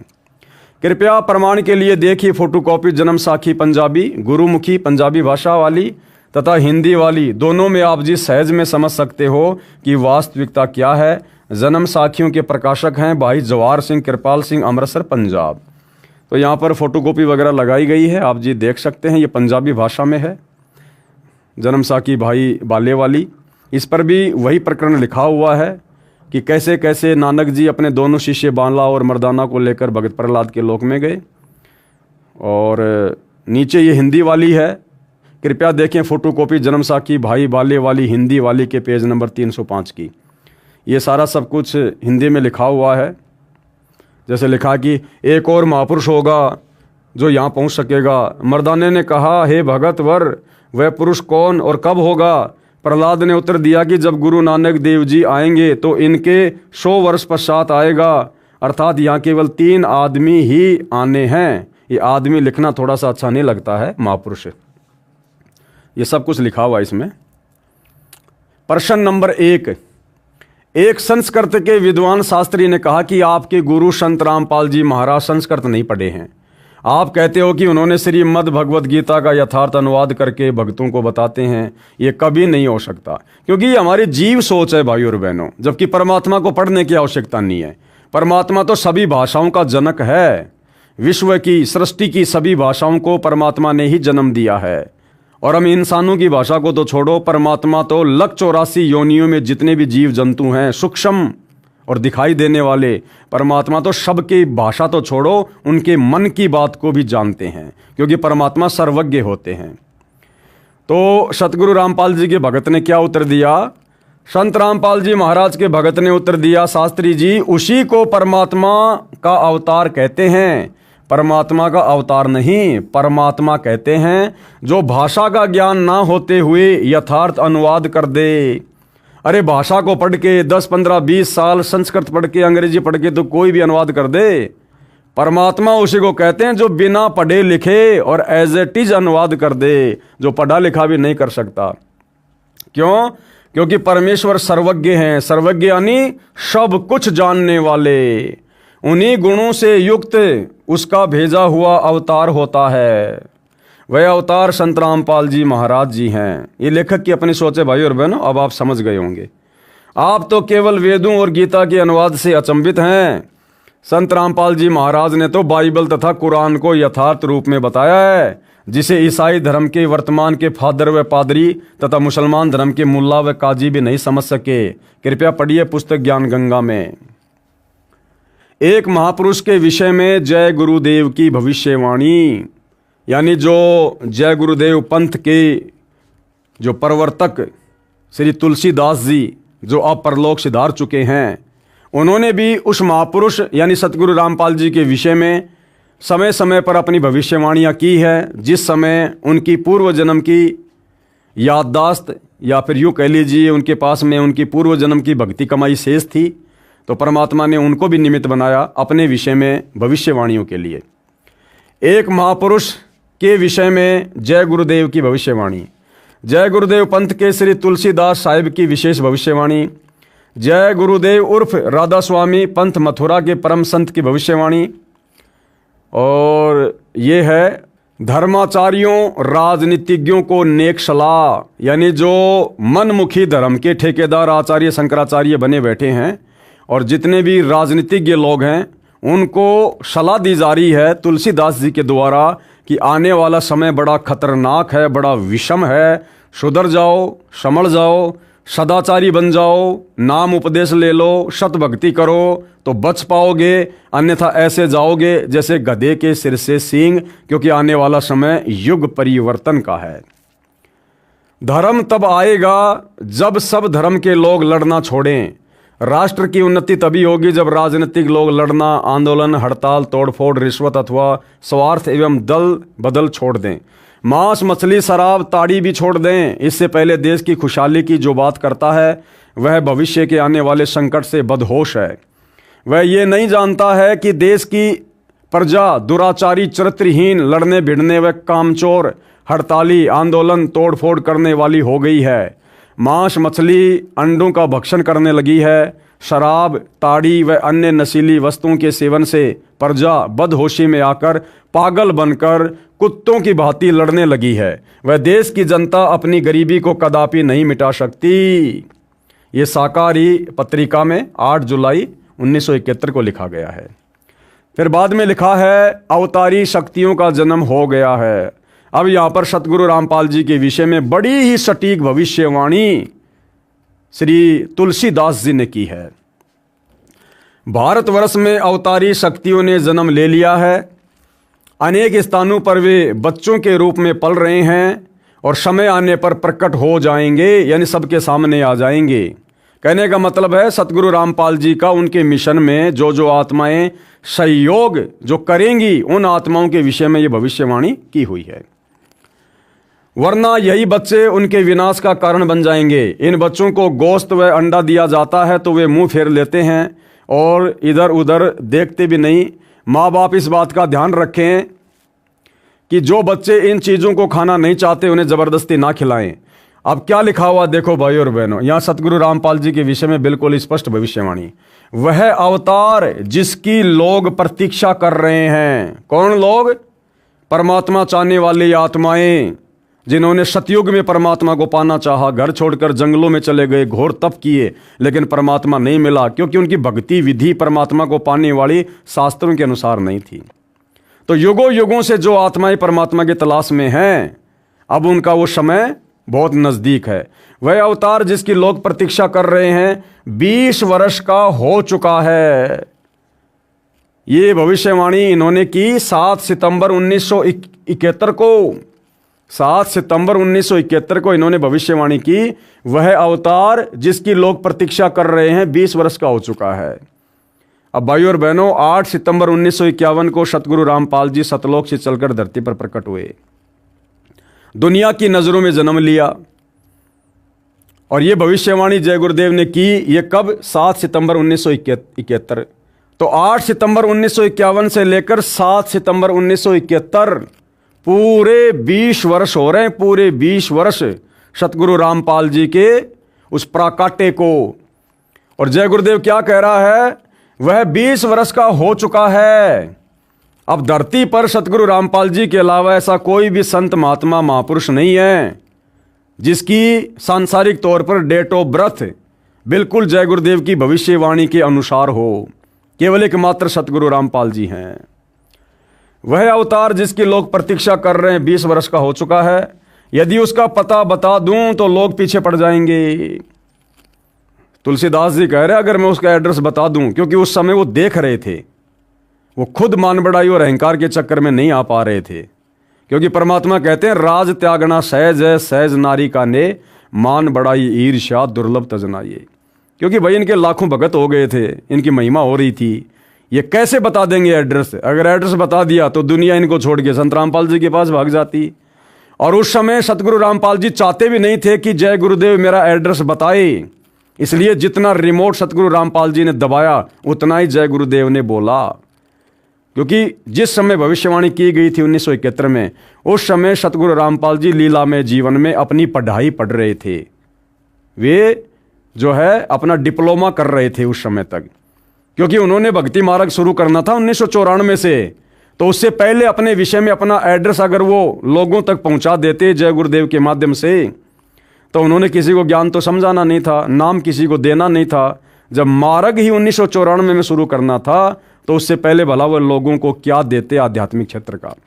इसलिए केवल इतना ही कहकर छुड़वा दिया जय गुरुदेव के माध्यम से कि यदि अभी मैं उसका एड्रेस बता दूं तो लोग उसके पीछे पड़ जाएंगे। अभी ऊपर से आदेश बताने के लिए नहीं हो रहा। यानी सतगुरु रामपाल जी की जो प्रेरणा थी वो जय गुरुदेव जी को एड्रेस बताने की नहीं हो रही थी। मैं समय का इंतजार कर रहा हूं और सभी महात्माओं ने समय का इंतजार किया है। समय आने पर ही सबको सब कुछ मालूम हो जाएगा। तो भाइयों और बहनों, लाखों को तो मालूम हो गया है और बाकी दुनिया जो बेहोश है, मदहोश है, उसको युग परिवर्तन 2028 के बाद, कमर तुड़वाने के बाद पता हो जाएगा, सर्वनाश करवाने के बाद पता हो जाएगा कि सतगुरु रामपाल जी कौन शक्ति हैं। तो ये भविष्यवाणी पूरी की पूरी सतगुरु रामपाल जी के ऊपर बिल्कुल सटीक उतर रही है। फिर आगे क्या लिखा है? परिवर्तन का कारण भारतवर्ष बनेगा। यानी जो आध्यात्मिक क्रांति है वो भारत से उठेगी और पूरे विश्व में वर्तमान में जो आग लगी हुई है भौतिकतावाद की, आधुनिकरण की, इसका समापन भारत से होगा, आध्यात्मिक क्रांति से होगा। और भारत मतलब विश्व गुरु बनेगा, धर्म गुरु बनेगा। कहने का मतलब ये है भारतवर्ष को विश्व में परिवर्तन का कारण अब बनना होगा। त्रेता में विश्व युद्ध का कारण भारतवर्ष था, क्योंकि रामचंद्र जी गए थे श्रीलंका में युद्ध करने के लिए। तो त्रेता युग में भी राम रावण युद्ध का कारण भारत ही बना था। और द्वापर में भी विश्व युद्ध का कारण भारतवर्ष ही था। यानी महाभारत का युद्ध जिसमें पूरे विश्व की सेनाएं 2 भागों में विभाजित हो गई थी, भारत में ही हुआ था। और इस समय भी भारत को ही कारण बनना पड़ेगा। इस समय भी जो युग परिवर्तन होगा वो भारत से ही होगा। भारत ही का मुख्य कारण बनेगा। मुस्लिम राष्ट्रों में भारी झगड़ा होगा। सभी मुसलमान आपस में लड़कर समाप्त हो जाएंगे। क्योंकि मुसलमानों में भाई और बहनों एक कट्टरता बहुत ज़्यादा है धर्म को लेकर। ये दूसरे के धर्म को स्वीकार नहीं करेंगे, भले ही इनका खुद का धर्म पूरी तरह से भ्रष्ट है। इसलिए ये किसी की सलाह मानेंगे नहीं, भक्ति मार्ग कोई अपनाएंगे नहीं, और अंत में लड़ झगड़ कर पुण्यहीन होकर ये खुद ही आपस में कट कट के लड़ाई झगड़ों में मर जाएंगे। अधिकांश छोटे छोटे देश टूटकर बड़े राष्ट्रों में मिल जाएंगे। जैसे छोटे छोटे देश हैं, ये तिब्बत है और आपका नेपाल है, भूटान है, बांग्लादेश है, इस प्रकार के छोटे छोटे जो देश हैं जो पहले भी भारत का हिस्सा था, ये सारे वापस भारत में मिल जाएंगे। भारत इन सब का अगुवा होगा। चीन के समस्त वैज्ञानिक प्रगति को चूर्ण करके चीन को नष्ट कर दिया जाएगा। यानी चीन तो नास्तिक देश है, वैसे भी उसका तो विनाश होना ही होना है। चीन में बचे कुछ लोगों की सहायता भारत करेगा। यानी चीन में जो अच्छी आत्माएं बचेंगी, जिनमें धार्मिकता होगी, उनकी रक्षा फिर भारत करेगा। इसी बीच तिब्बत भारत में मिल जाएगा। यदि सभी राष्ट्र आपस में मिलकर भारतवर्ष पर आक्रमण करें तो भी इसे कोई जीत नहीं सकता। क्यों? क्योंकि भारत में सबका बाप बैठा हुआ, भाई सतगुरु रामपाल जी बैठे हुए। भारत में नए सिरे से संगठन होगा, यानी नए सिरे से राजनीति का जन्म होगा, जो धर्म नीति से फिर राजनीति करेंगे। सेवक बनकर, दास बनकर, जो अपने गुरु की आज्ञा में रहकर जो देश की सत्ता की बागडोर को संभालेंगे। इसलिए नए तरीके से भारत में दोबारा से जो है सत्ता की स्थापना होगी। यदि विश्व के सभी राष्ट्र जी जान से ये प्रयास करें कि सुरक्षा परिषद अमेरिका से हटकर भारत में ना जाए, तो ये कदापि नहीं होगा। यानी जो सुरक्षा परिषद है, यानी पूरे विश्व के जो भी फैसले वर्तमान में जो लिए जा रहे हैं यूएनओ में, वो यूएनओ कहो या विश्व की सबसे बड़ी पंचायत कहो, वो भारत में ही आएगी। अध्यात्म के फैसले पूरे विश्व को कैसे संचालित करना है, संत रामपाल जी की देख रेख में ये भारत से ही होगा। अमेरिका से हटकर यूएनओ भारत में आएगी। महापुरुष का जन्म भारतवर्ष के एक छोटे से गांव में हो चुका है और वह व्यक्ति मानव इतिहास का सबसे महत्वपूर्ण व्यक्ति बनेगा। उसे जनता का इतना बड़ा समर्थन प्राप्त होगा कि आज तक किसी को नहीं मिला है। वह महापुरुष नए सिरे से विधान को बनाएगा, यानी नए सिरे से भक्ति विधान को बनाएगा, और वह विश्व के संपूर्ण देशों पर लागू होगा। भारत में सतगुरु रामपाल जी के द्वारा बनाया गया भक्ति विधान, जिससे भक्ति भी चलेगी और देश भी चलेगा, और यही एकमात्र कानून पूरे विश्व पे लागू होगा। उसका एक झंडा होगा, यानी उसी का साम्राज्य होगा। झंडे का मतलब होता है उसी का डंका पूरे विश्व में बजेगा, उसी का शासन होगा।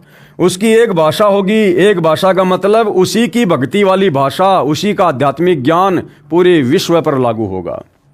ये शाकाहारी पत्रिका में श्री तुलसीदास जी ने 28 अगस्त 1971 को लिखा है। लड़ाई के समय में रक्षा होगी। किनकी होगी? स्वामी जी ने बताया कि युद्ध के समय में सत्संगियों की रक्षा की जाएगी। अब भाई सत्संगी समझना पड़ेगा कि सत्संगी कौन होता है। सत्संग तो दुनिया भर के चल रहे हैं, और वो अब जय गुरुदेव पंथ वाले खुद ये जर्दा भी खाते हैं, अंडे भी खाते हैं, ये बीड़ी भी पीते हैं, नशा भी करते हैं, तो ये सत्संगी थोड़ी हैं। राधा स्वामी पंथ वाले, धन धन सदगुरु पंथ वाले, जय गुरुदेव पंथ वाले, निरंकारी पंथ वाले, हंसादेश पंथ वाले, दुनिया भर के पंथ वाले सारे नशे करते हैं, देवी देवताओं की पूजा करते हैं, सारी व्यर्थ की जो परंपराएं हैं उनमें शामिल होते हैं। तो काहे के सत्संगी हैं? सत्संगी यानी पहले तो यह समझना होगा सत्संग क्या होता है। सत्य का संग, और सत्संग केवल कबीर परमात्मा स्वयं आके करता है। यानी वर्तमान में सतगुरु रामपाल जी ही सत्संगी हैं, जो सत्य कह रहे हैं, सत्य ज्ञान दे रहे हैं। और सतगुरु रामपाल जी का जो फॉलोअर होगा और उनके भक्तों में भी जो मर्यादाओं में रहेगा, उन सत्संगियों की आने वाले समय में, उन आपत्तियों के दौर में रक्षा होगी, सुरक्षा होगी। जय गुरुदेव नाम को बराबर याद करते रहेंगे, बिल्कुल सही बात है, लेकिन तुलसीदास वाला जय गुरुदेव नाम नहीं। संत रामपाल जी जय गुरुदेव, ये है असल में जय गुरुदेव, यानी जिनकी जय बोलनी चाहिए, जिनकी महिमा करनी चाहिए। और सतगुरु रामपाल जी ने जो भक्ति मंत्र दे दिया, जो उसका जाप करेगा, सुमरण करेगा, सतनाम का, प्रथम नाम का, या जैसे भी है, उनके सत्संग सुनता रहेगा। सत्संग सुनना भी मंत्र जाप है, तीनों समय की आरती करना भी मंत्र जाप है। तो जो इस प्रकार से सतगुरु रामपाल जी के द्वारा दी गई भक्ति करेगा, वो है मंत्र जाप सुमरण, उसकी रक्षा होगी। जय गुरुदेव नाम को बराबर याद करते रहेंगे, ये परमात्मा का नाम है और हर क्षण तुम्हारी रक्षा करेगा। अब अगर ये जय गुरुदेव नाम ही जो तुलसीदास जी के द्वारा उनके भक्तों को दिया गया, जो कि परमात्मा का नाम है और भक्तों की हर क्षण रक्षा करता है, तो जय गुरुदेव के द्वारा दिए गए नाम को तो छोड़ो, खुद जय गुरुदेव जी की अंतकाल में कैसे दुर्गति हुई, कोड हो गया उनके शरीर में, कोड, उनका हाथ पूरा गड़ गया, दुर्गति से मौत हुई उनकी अंत में। किसकी? खुद जय गुरुदेव की। तो भला जो आदमी जय गुरुदेव नाम जपेगा उसका क्या होगा?